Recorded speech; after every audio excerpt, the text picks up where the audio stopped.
आज हम झंझारपुर लोकसभा क्षेत्र की बात करेंगे, जहां पर यादव और मुसलमानों का कब्जा है, जहां पर यादव लगातार सांसद बनते आए हैं। उसी झंझारपुर लोकसभा क्षेत्र की बात करेंगे, जिस झंझारपुर लोकसभा में अमित शाह अपनी रैली करने वाले हैं, क्योंकि वो चाहते हैं कि झंझारपुर लोकसभा में भाजपा का झंडा लहरे। और इसी झंझारपुर लोकसभा के बारे में हम आपको बताएंगे, इतिहास बताएंगे, उसके बाद 2014 और 2019 की लड़ाई बताएंगे, और 2024 में कौन है मैदान में उतरने लायक, ये भी हम आपको बताएंगे। लेकिन उसके पहले नमस्कार, मेरा नाम शशांक पांडे है। आप जनता जंक्शन पर मुझे देख रहे हैं, कैमरे के पीछे विशाल खड़े हैं। और अब आते हैं झंझारपुर लोकसभा क्षेत्र का इतिहास जानते हैं। झंझारपुर लोकसभा क्षेत्र का इतिहास: 1991 में देवेंद्र प्रसाद यादव जनता दल से चुनकर सांसद बनते हैं। 1996 में वही जीतते हैं। 1998 में सुरेंद्र प्रसाद यादव राजद से जीतते हैं, क्योंकि केंद्र की जो सरकार होती है वो गिर जाती है, फिर उपचुनाव होता है। और 1998 में सुरेंद्र प्रसाद यादव राजद से सांसद बनते हैं। फिर 1999 में देवेंद्र प्रसाद यादव राजद से ही सांसद बनते हैं। 2004 में देवेंद्र प्रसाद यादव राजद से ही सांसद बनते हैं। 2009 में मंगनी लाल मंडल जेडीयू से सांसद बनते हैं। 2014 में वीरेंद्र कुमार चौधरी भाजपा से सांसद बनते हैं। और 2019 में रामप्रीत मंडल जेडीयू से सांसद बनते हैं। ये इतिहास हो गया। और अब आते हैं कि 2014 और 2019 में किसे कितना वोट मिला। 2014 में वीरेंद्र कुमार चौधरी को 3,35,481 वोट मिला। वहीं दूसरी तरफ जेडीयू के प्रत्याशी मंगनी लाल मंडल को 2,80,073 वोट मिला, यानी 55,408 वोटों से वो चुनाव हार गए। 2019 में रामप्रीत मंडल को 6,02,391 वोट मिला। वहीं दूसरी तरफ राजद से उम्मीदवार गुलाब यादव को 2,79,440 वोट मिला, यानी कि 3,22,591 वोटों से वो चुनाव हार गए। और अब आते हैं कि 2024 की लड़ाई में कौन कौन है। 2024 की लड़ाई में भाजपा का कोई उम्मीदवार नहीं दिख रहा है। भाजपा प्रयास तो कर रही है कि झंझारपुर में अपना झंडा लहरेगा, लेकिन उम्मीदवार कोई नहीं है। और जिस उम्मीदवार की तस्वीर आप देख रहे हैं, उसमें से एक उम्मीदवार जेडीयू का है, एक उम्मीदवार राजद का है, और एक उम्मीदवार जो है वो निर्दलीय है। हालांकि भाजपा प्रयास करे भी, अगर ये उम्मीदवार भाजपा से भी प्रयास करे तो भाजपा इन्हें टिकट नहीं देगी। उसका कारण हम आपको बाद में बताएंगे। फिलहाल आप झंझारपुर लोकसभा क्षेत्र के बारे में जानिए कि 2024 में कौन वहां से विजयी होगा। रामप्रीत मंडल है ये, यहाँ मौजूदा भी वहां के सांसद हैं।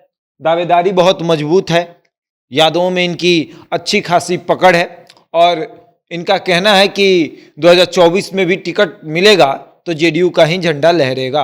और अगर संभावित सीट की बात करें तो झंझारपुर लोकसभा जो है वो जेडीयू के खाते में जाते हुए नजर आ रहा है। वहीं दूसरी तरफ हम इंडिया गठबंधन की बात कर रहे हैं, क्योंकि मौजूदा सांसद जेडीयू के हैं और जेडीयू इंडिया गठबंधन का हिस्सा है। तो अब आते हैं दूसरे उम्मीदवार की तरफ। राजद भी इंडिया गठबंधन का हिस्सा है, और राजद के एक नेता हैं देवेंद्र प्रसाद यादव, लगातार वहां से 5 बार सांसद रहे हैं। वो भी तैयारी कर रहे हैं, उनकी भी तैयारी बहुत मजबूत है। वो प्रयास कर रहे हैं कि इस बार तेजस्वी यादव उनको टिकट दे दें। तमाम पार्टियों में रहे हैं और अपनी पार्टी भी बनाए थे। 2022 में उस पार्टी का विलय राजद में कर देते हैं और फिर से तेजस्वी यादव के साथ आ जाते हैं। देवेंद्र प्रसाद यादव 1989 से लगातार सांसद रहे, 2004 तक। बीच में एक गैप हुआ जो उपचुनाव था, उस उपचुनाव में सुरेंद्र प्रसाद यादव राजद से सांसद बन गए थे। ये एक गैप रहा, लेकिन 1989 से आप देखेंगे तो 2004 तक देवेंद्र प्रसाद यादव लगातार वहां से सांसद रहे हैं, केंद्र में मंत्री रहे हैं, और अब वो तैयारी कर रहे हैं कि इस बार तेजस्वी यादव उनको टिकट दे दें। और अगर तेजस्वी यादव उनको टिकट नहीं देते हैं तो ज्यादातर प्रयास है कि ये भाजपा के टिकट पर चुनाव लड़ ले। हालांकि इनका कहना है कि अब हम राजद छोड़कर नहीं जाएंगे। तो अब देखने वाली बात यह है कि भाजपा की नजर रामप्रीत मंडल पर भी है। रामप्रीत मंडल को अगर टिकट नहीं मिलता है तो रामप्रीत मंडल भाजपा में शामिल हो जाएंगे और भाजपा इनको टिकट दे देगी। एक प्रत्याशी और भी हैं, उस प्रत्याशी को के बारे में हम आपको बताते हैं। प्रवीण मंडल नाम है, जेडीयू के नेता हैं। नीतीश कुमार के जन्मदिन को उन्होंने बड़े भव्य तरीके से मनाया था, पटना के सड़कों पर पोस्टर लगवाया था। और उसके बाद अगर बात करें तो नीतीश कुमार इनको बुलाकर मुलाकात भी किए थे इनसे, तो इनका भी नाम जो है वो चर्चा में चल रहा है। और अब आते हैं गुलाब यादव पर। निर्दलीय उम्मीदवार होंगे गुलाब यादव, किसी भी पार्टी में शामिल नहीं होंगे, निर्दलीय वहां से चुनाव लड़ेंगे। राजद के टिकट पर 2019 में चुनाव लड़ चुके हैं। 2,79,440 वोट इन्हें मिला था। और गुलाब यादव का नाम हम इसलिए बता रहे हैं कि गुलाब यादव झंझारपुर, मधुबनी में अपनी अच्छी पकड़ रखते हैं। इनके ऊपर एक रेप का मामला आया, रेप केस हुआ, उसके बाद इनको पार्टी से निष्कासित कर दिया गया। 2015 से 20 तक ये राजद के विधायक भी हैं। और उसके बाद अगर आप देखेंगे तो इन्होंने राजद से बगावत करके मधुबनी सीट से अपनी पत्नी को एमएलसी का निर्दलीय चुनाव लड़ाया और जिता भी दिया।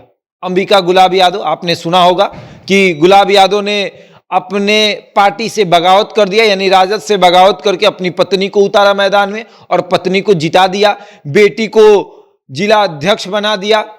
और इसको लेकर खूब चर्चा हो रही है कि गुलाब यादव वहां से बहुत बड़े उम्मीदवार हैं और निर्दलीय अगर मैदान में उतरते हैं तो फिर जीत कर जाएंगे। और चांस ये भी है कि बीएसपी की नजर इन पर है, यानी मायावती की जो पार्टी है उनकी नजर इनके ऊपर है और वो प्रयास करेगी कि गुलाब यादव उनके टिकट पर चुनाव लड़ ले। और अगर गुलाब यादव उनके टिकट पर चुनाव लड़ते हैं तो एक सांसद पक्का हो गया, क्योंकि गुलाब यादव अपनी दावेदारी बहुत मजबूती से रखते हैं। और झंझारपुर लोकसभा यानी यादवों का कब्जा, यादव इस क्षेत्र में बहुत अधिक है और वही तय करते हैं कि किसको सांसद बनाना है और किसको सांसद नहीं बनाना है। और अब देखने वाली बात यह है कि गुलाब यादव अगर मैदान में उतरेंगे तो फिर रामप्रीत मंडल का क्या होगा या फिर देवेंद्र प्रसाद यादव का क्या होगा। गुलाब यादव हालांकि 2019 में राजद के बैनर पर उतरे थे, राजद के टिकट पर उतरे थे, फिर भी इनको 2,89,440 वोट मिला था। 3,22,951 वोट से ये चुनाव हारे थे। तो ऐसे भी कहा जा सकता है कि इतनी भी दावेदारी मजबूत नहीं होगी। सांसद का चुनाव थोड़ा अलग होता है, एमएलसी का चुनाव थोड़ा अलग होता है, विधायक का चुनाव थोड़ा अलग होता है। सांसद के चुनाव में ये पीछे रह जाएंगे, लेकिन गुलाब यादव का कहना है कि इस बार हमारी दावेदारी बहुत मजबूत है, आप लोग देख लीजिएगा। अब देखते हैं क्या होगा, क्या राजद इनको बुलाकर टिकट देगी। और अगर राजद इनको टिकट देगी तो फिर कहा जाएगा कि रेपिस्ट को टिकट दिया जा रहा है, तो राजद ये गलती नहीं करेगी और ये सीट जेडीयू के खाते में जा रहा है, तो रामप्रीत मंडल वहां से मजबूत दावेदार हैं। अब देखिए क्या होता है। बहरहाल इस खबर में इतना ही, बने रहें हमारे साथ और देखते रहें जनता जंक्शन।